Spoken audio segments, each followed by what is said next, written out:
என்னென்ன யோசிக்கிறீங்க? எனக்கும் கொஞ்சம் சொல்லுங்க. எனக்கு ஏதோ திக்கு தெரியாத காட்டுக்குள்ள நிக்கிற மாதிரி இருக்கு.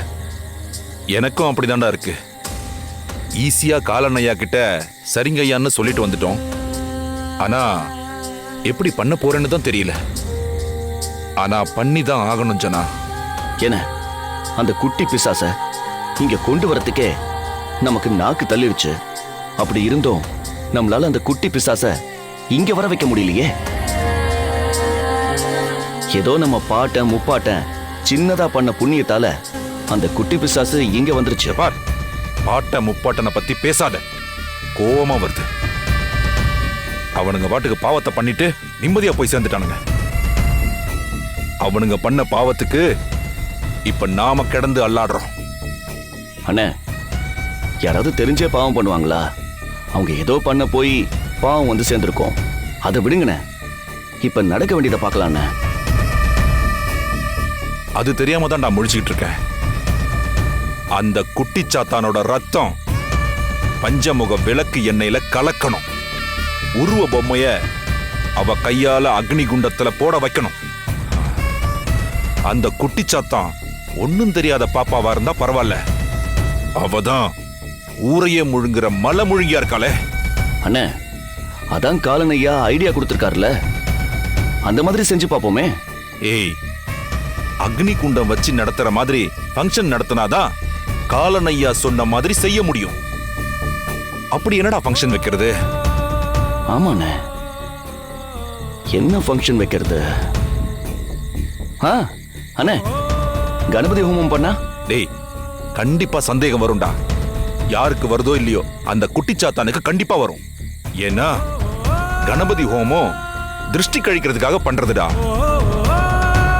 புதுசா கல்யாணம் ஆகி ஒரு பொண்ணு வீட்டுக்கு வந்ததும் கணபதி ஹோமம் மாதிரி ஒரு ஹோமம் பண்ணா யாரா இருந்தாலும் சந்தேகம் வருமா வராதா? ஓ, நீங்க அப்படி சொல்ல வரீங்களா?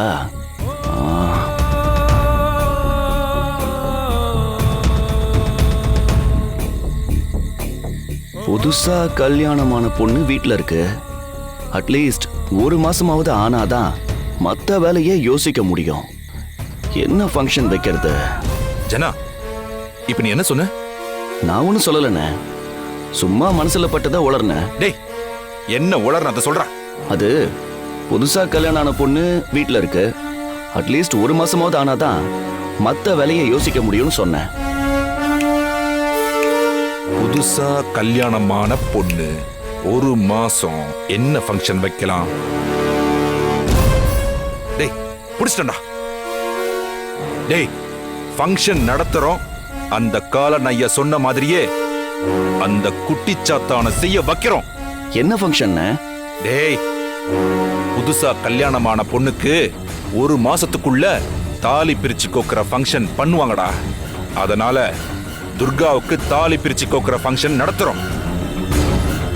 இந்த ஃபங்க்ஷன் நடத்துறதுனால யாருக்கும் எந்த சந்தேகமும் வராது.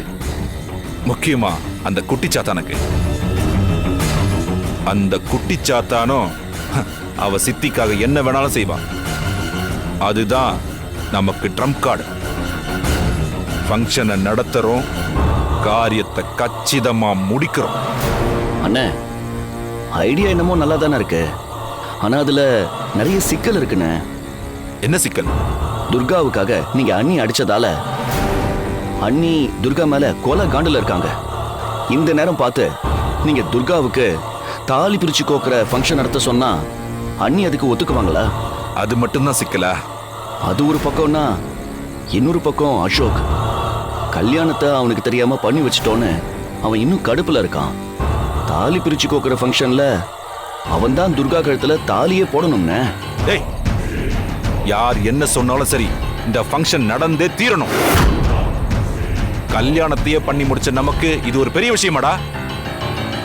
நான் அகிலாவை பாத்துக்கிறேன், நீ அசோக பாத்துக்க, அவ்வளவுதான். இப்ப இருந்த இந்த வேலையை ஆரம்பிக்கிறோம். வண்டி எடு. மனுஷன் திகில்லையே வாழணும்னா எப்படி?